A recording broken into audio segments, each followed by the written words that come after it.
Baik, assalamualaikum warahmatullahi wabarakatuh. Selamat pagi anak-anak semuanya. Bertemu lagi di sini dengan pelajaran IPS kelas 7. Mungkin baru pertama ya kita membuat kegiatan video pembelajaran seperti ini perekaman. Perkenalkan yang belum mengenal Bapak, nama Bapak Samai Fatur Rahman. Kemudian di sini Bapak diamanati untuk mengajar kegiatan pembelajaran IPS ya, terutama kelas 7, 7A dan 7B. Nah, kesempatan ini kita gunakan untuk menyampaikan materi terbaru kita mengenai materi tentang kelanjutan materi kemarin. Kalau materi kemarin itu kita menjelaskan mengenai potensi sumber daya manusia, sumber daya alamnya, maka hari ini kita akan menjabarkan mengenai potensi sumber daya manusianya.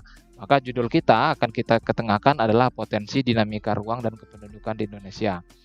Nah, hari ini kita akan coba untuk selama kurang lebih 10 menit, Bapak akan coba untuk melakukan perekaman. Mudah-mudahan bisa membantu karena materi kita memang untuk kependudukan memang agak ribet.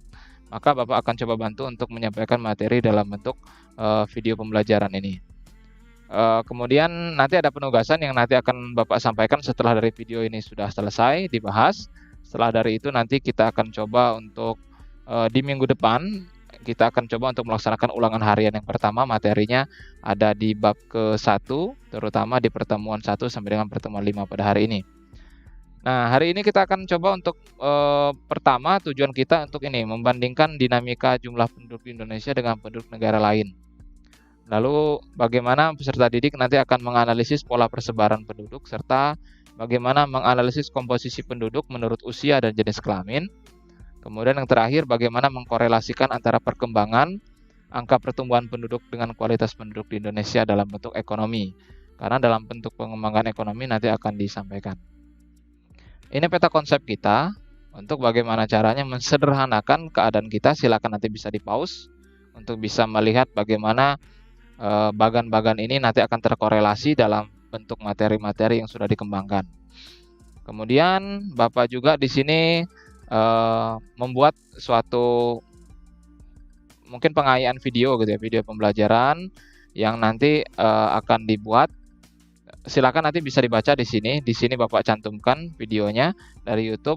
Silakan nanti bisa diklik, nanti ada di kolom yang di samping ya.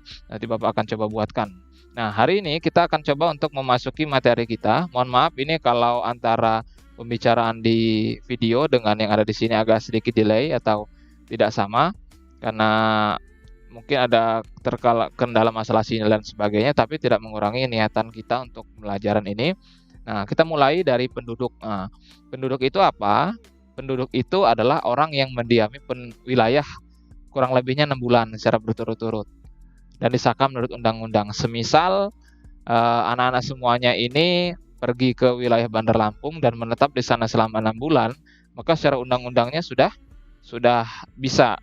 Bahkan nanti kalau disahkan menurut undang-undang dalam hal ini ada KTP, ada juga nanti mungkin KK, itu bisa secara resmi sudah berpindah kependudukan. Makanya di dinas kemasyarakatan ada namanya dinas kependudukan dan pencatatan sipil.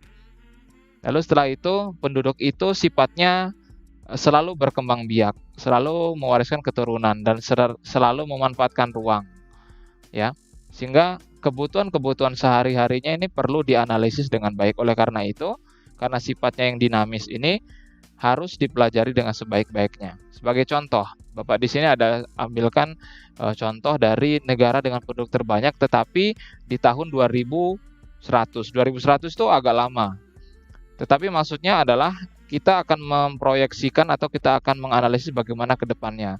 Ternyata wilayah Indonesia itu 5 terbesar. Kalau sekarang itu 4. Yang pertama itu ada Cina, yang kedua itu ada India, yang ketiga itu ada Amerika, yang keempat baru ada Indonesia. Lalu bagaimana persebaran penduduk di Indonesia? Ternyata persebaran penduduk menurut data BPS ini berada di wilayah Jawa dengan 56,10%. Kenapa? Faktornya ini. Karena pusat pertumbuhan industri, pusat perdagangan, pusat pendidikan, serta pusat pemerintahan dan pusat pemerintahan negara Indonesia itu ada di wilayah Pulau Jawa. Apabila nanti pusat pemerintahan itu berada di Kalimantan, mungkin ini yang akan nanti membuat wilayah Pulau Jawa nanti akan lebih sedikit jumlah penduduknya berkurang. Terlebih lagi nanti di wilayah Sumatera banyak dijumpai transmigran di wilayah Kalimantan, Sulawesi, dan Papua. Ya.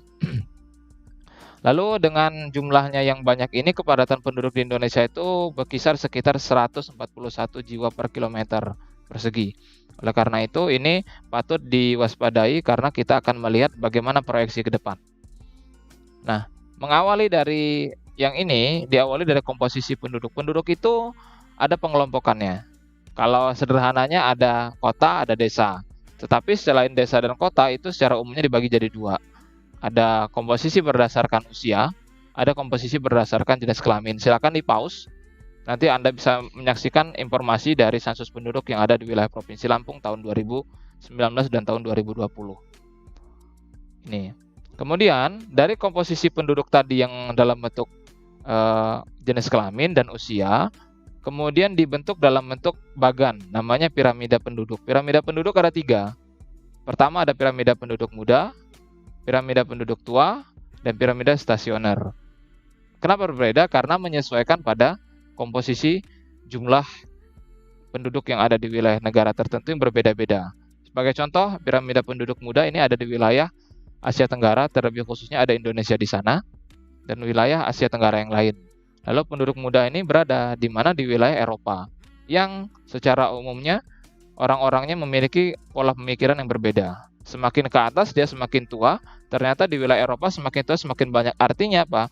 Jumlah penduduknya yang ada di sana itu tidak akan menikah atau tidak mau menikah, bahkan kecenderungan tidak mau menikah, melanjutkan keturunannya. Maka lahirlah imigran-imigran yang ada di wilayah Eropa.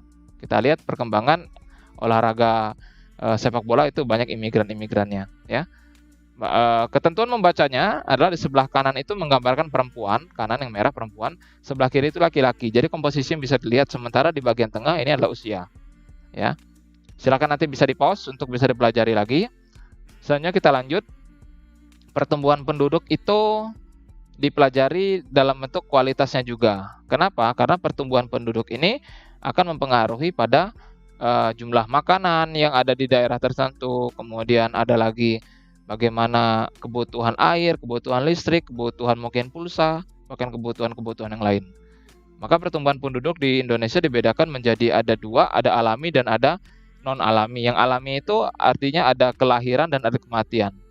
Ini contoh kelahiran, di mana seorang anak lewat tradisinya, di sini ada contoh artis Ashanti gitu ya, dan Anang, bentuknya seperti ini kelahiran. Kemudian di samping ada kematian. Nah, dua faktor ini adalah bentuk alami, di mana setiap wilayah itu memiliki kesamaan, faktor kelahiran dan faktor kematian. Namun ada yang tidak alami, apa itu? Itu artinya migrasi, perpindahan penduduk. Nah, karena perpindahan penduduk ini banyak, maka dibedakan menjadi 2. Ada dalam negeri, ada luar negeri. Contohnya apa? Ada urbanisasi, ruralisasi, transmigrasi, dan evakuasi. Kalau urbanisasi, urban itu artinya dari desa menuju ke kota. Maka lahirlah konsep urban. Kemudian ada lagi ruralisasi. Rural itu artinya dari kota menuju ke desa. Tapi tolong dibedakan, transmigrasi itu juga berbeda. Karena perpindahan penduduk dari tempat yang padat ke tempat yang rendah sedikit daripada jumlah penduduknya. Terakhir ada evakuasi. Evakuasi itu perpindahan penduduk karena suatu bencana, karena suatu keadaan yang memungkinkan kita harus melaksanakan pemindahan penduduk. Ya. Selanjutnya ada migrasi luar negeri, ada imigran, ada emigran. Contohnya di sini ada bule yang menikah dengan penduduk lokal, ya, di Sumatera Barat. Bisa dicari informasinya di sana. Kemudian ada juga setelah dari ini kita mempelajari kualitas penduduk Indonesia. Nah, dari semuanya tadi kualitas penduduk itu menjadi pembelajaran yang unik karena dia menekankan pada bagaimana caranya penduduk itu memiliki kesehatan dan pendidikan yang tinggi. Dengan pendidikan dan kesehatan yang tinggi, maka lahirlah kesejahteraan. Kalau kesejahteraannya sudah tinggi, maka pendapatannya juga tinggi. Jadi muter. Makanya pendidikan yang ada di wilayah Indonesia itu kurang lebih ada 12 tahun wajib belajar. Ya, 9 tahun, sekarang ada 12 tahun. Dan pendidikannya juga ditingkatkan. Sehingga lahirlah nantinya pendapatan per kapita yang jumlahnya banyak. Oke, mungkin itu aja sedikit gambaran dasar daripada materi yang ada di bab ke-1 ini, materi tentang kependudukan. Bapak terima, pertanyaan-pertanyaan, nanti silakan hubungi Bapak, nomor Bapak pun tertera. Selanjutnya nanti kamu akan coba untuk membahas materi dengan bentuk, latihan-latihan soal yang ada di sini. Terima kasih, gitu aja dari Bapak. Assalamualaikum warahmatullahi wabarakatuh.